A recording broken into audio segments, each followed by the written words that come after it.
நிகழ்காலத்தை சரியாக பயன்படுத்தி கொண்டால் எதிர்காலம் நம்மை வரவேற்கும் நண்பா. வணக்கம் மக்களே, நான் உங்க யாசர். இன்னைக்கு பாத்தீங்கன்னா ரமலானோட 13வது நோன்பு, 2வது ஜும்மா. இன்னைக்கு ரமலானோட 2வது ஜும்மா.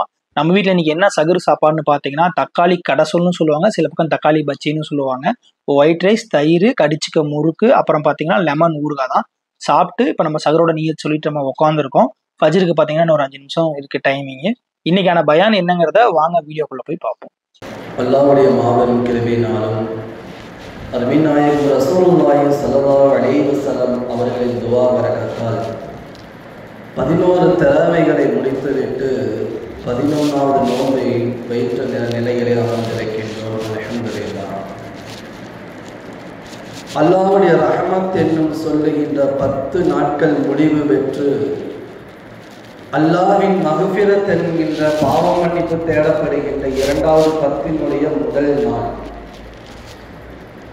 பெருமானார் ஸல்லல்லாஹு அலைஹி வஸல்லம் அவர்கள் சொன்னார்கள், ரமலானுடைய 2வது பத்தினுடைய முதல் நாளை நீங்கள் அடைந்தால் அல்லாஹும்ம ரப்பனா ஃபிர் லனா ஸுனூபனா யா ரப்பல் ஆலமீன், யா அல்லாஹ் எங்களுடைய என்னுடைய எல்லா விதமான பாவத்தையும் மன்னித்திடுவாயாக என்று நீங்கள் பிரார்த்தனை செய்யுங்கள் என்று நபி அவர்கள் துவா கற்றுக் கொடுத்தார்கள். பாவ மன்னிப்பு தேடுகின்ற துவா பலது இருந்தாலும் நபி அவர்கள் சொன்ன துவா அல்லாஹும்ம ரப்பனா ஃபிர் லனா ஸுனூபனா யா ரப்பல் ஆலமீன். சில ஹதீஸ்கள் இப்படி வருகிறது, அல்லாஹும்ம ரப்பனா ஃபிர் லனா ஸுனூபனா கஃபிர் அன்னா சய்யிஆத்தினா, அல்லாஹும்ம ரப்பனா ஃபிர் லனா துனூபனா ஹதாயானா குல்லஹா யா ரப்பல் ஆலமீன். பாவ மன்னிப்புக்காக வேண்டி எந்த துவாவை முற்படுத்தினாலும் அல்லாஹ் தஆலா பாவத்தை மன்னித்து அருள் புரிவானாக. 3 செய்திகளை மார்க்கம் சொல்லும். ஒரு மனிதன் பாவ மன்னிப்பு தேடுவதற்கு முன்பாக அவனுடைய பாவங்கள் மன்னிக்கப்பட வேண்டுமா என்று கேட்டால், ஒன்று அவன் செய்யப்பட்ட பாவத்தை உணர வேண்டும். இந்த பாவத்தை நான் செஞ்சுட்டேன், இது உண்மையாலுமே இஸ்லாத்துல குற்றமா? குற்றம்தான். அந்த பாவத்தை உணர வேண்டும். 2வது, திரும்பியும் அந்த பாவத்தின் பக்கம் அவன் போகக்கூடாது. திரும்பியும் அந்த பாவத்தின் பக்கம் போகக்கூடாது, பாவத்தை உணர வேண்டும். திரும்பியும் அந்த மனிதன் பாவம் செய்கின்ற எண்ணம் அவனுடைய உள்ளத்துக்குள்ளே வரக்கூடாது. இந்த 3 நிலையோடு ஒரு மனிதன் பாவம் மன்னிப்பு தேடினால் அல்லாஹ்விடத்தில் நிச்சயமாக மன்னிக்கப்படும். அது எப்பேற்பட்ட பாவமாக இருந்தாலும் சரியே. ஏன்? அல்லாஹ் மேலான கருணை கொண்டவன். அவனுடைய கருணை இல்லை என்று சொன்னால் நம் பாவ மன்னிப்புகள் அல்லாஹ் மன்னிக்க மாட்டான். அப்ப அவனுடைய கருணை இருப்பதால் நாம் பாவ மன்னிப்பு தேட வேண்டும். இந்த 3 நிபந்தனையோடு அல்லாஹ்விடத்தில் பாவத்தை மன்னிக்க வேண்டும் என்று பெருமானார் ஸல்லல்லாஹு அலைஹி வஸல்லம் அவர்கள் கற்றுத் தருவார்கள். ஒரு வரலாற்று நிகழ்வை பார்த்தால் நமக்கு நன்றாக புரியும். மஸ்ஜிதுன் நபவி, பெருமானார் ஸல்லல்லாஹு அலைஹி வஸல்லம் அவர்கள் இருக்கிறார்கள், உமர் இப்னு கத்தாப் ரலியல்லாஹு தஆலா அன்ஹு அவர்கள் இருக்கிறார்கள். ஒரே ஒரு ஓரத்தில் மட்டும் ஒரு மனிதர் அழுது கொண்டே இருக்கிறார்கள் நீண்ட நேரமாக. இதை பார்த்த உமர் இப்னு கத்தாப் ரலியல்லாஹு தஆலா அன்ஹு அவர்கள் அந்த மனிதனிடம் சென்று, ஏன் அழுது கொண்டிருக்கிறீர்கள், என்ன ஆனது? நான் ஒரு பயங்கரமான ஒரு பெரிய ஒரு பாவம் செஞ்சுட்டேன், அல்லாஹ் என் பாவத்தை மன்னிப்பானா எனக்கு தெரியல, எனக்கு ரொம்ப பயமா இருக்குது அப்படின்னு அழுதுட்டு இருக்கிறாங்க. உமர் ரலியல்லாஹு தஆலா அன்ஹு அவர்கள் அந்த மனிதனிடம், வாங்க, நான் நபி ஸல்லல்லாஹு அலைஹி வஸல்லம் அவரிடத்தில் நான் கூட்டிச் செல்கிறேன், அவர்கிட்ட போய் சொல்லுங்க, அவர்களும் உங்களுடைய பாவத்துக்காக வேண்டி அல்லாஹ்விடத்தில் பிரார்த்தனை செய்வார்கள், நீங்களும் அல்லாஹ்ட்ட பிரார்த்தனை செய்யுங்கள், அல்லாஹ் நிச்சயமாக மன்னிப்பான் என்று உமர் ரலியல்லாஹு தஆலா அந்த மனிதனை அழைத்துச் செல்கிறார்கள். பெருமானார் ஸல்லல்லாஹு அலைஹி வஸல்லம் அவரிடத்தில் அந்த மனிதர் வந்து விட்டார்கள். யா ரசூலல்லாஹ், அல்லாஹ் என் பாவத்தை மன்னிப்பானா? நான் ஒரு பெரிய ஒரு பாவம் செஞ்சுட்டேன் அப்படின்னு அந்த மனிதன் கேட்கிறார்.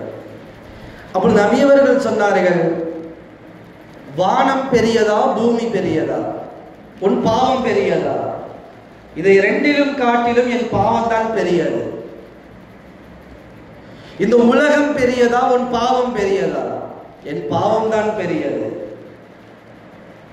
நபி அவர்கள் இறுதியாக சொன்னார்கள், அல்லாஹ்வினுடைய மேலான கருணை பெரியதா உன் பாவம் பெரியதா என்று கேட்கிறார்கள். அல்லாஹ்வினுடைய மேலான கருணை தான் பெரியது, என் பாவம் சிறியது என்று அந்த மனிதன் சொல்லுகிறார். திருப்பியும் பெருமானார் ஸல்லல்லாஹு அலைஹி வஸல்லம் அவர்கள், நீங்க அல்லாஹ்ட்ட பாவ மன்னிப்பு தேடுங்க, நிச்சயமா அல்லாஹ் உங்களுடைய பாவத்தை மன்னிச்சிடுவான். இல்லையா ரசூலுல்லாஹ், நான் செஞ்ச பாவம் கொஞ்சம் பயங்கரமான ஒரு பாவம், அது யாருமே செஞ்சிருக்க மாட்டாங்க, அப்படி ஒரு பாவத்தை நான் செஞ்சுட்டேன், அல்லாஹ் மன்னிப்பதை போன்று எனக்கு தெரிய மாட்டேங்குது, என் உள்ள ஒத்துக்க மாட்டேங்குது. அந்த மனிதர் அழுது கொண்டே இருக்கிறார்.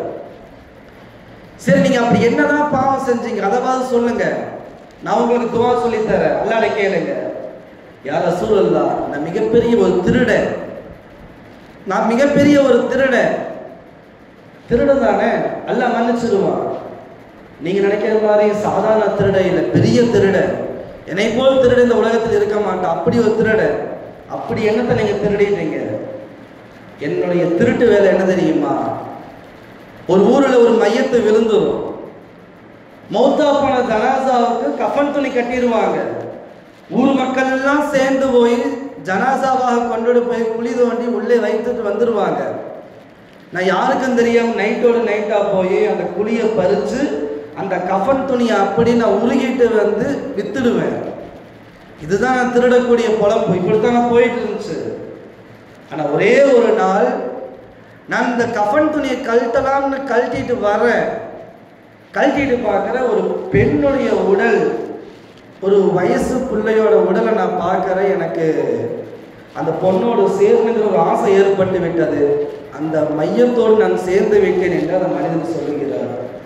கேட்ட உடனே பெருமானார் ஸல்லல்லாஹு அலைஹி வஸல்லம் அவருடைய உள்ளமெல்லாம் நடுங்குகிறது. முதல்ல இந்த இடத்தை விட்டு நீங்க போயிருங்க, மஸ்ஜித் நபவியில் நீங்க இருக்காதீங்க, போயிருங்க.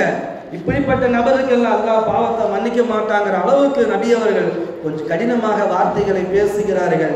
ஏன்? ஒரு பிணத்தோடு அவர்கள் உறவு வைத்திருக்கிறார்கள். இப்படிப்பட்ட நபரை நீங்கள் மஸ்ஜித் நபவியில் இருக்கக்கூடாது, நீங்கள் போயிருங்க.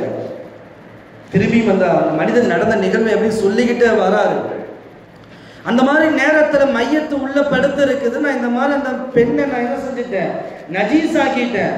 அப்ப திடீரென்று ஒரு சத்தம் ஒன்று கேட்டது, என்னை சுத்தமாக இருந்த எண்ணெய் அசுத்தமான நிலையிலே ஆக்கிட்டியே, இந்த அசுத்தமான நிலையில நான் போய் அல்லாஹ் போய் சந்திக்க போறேன்னு என்ற ஒரு அலறல் சத்தம் எனக்கு கேட்டது.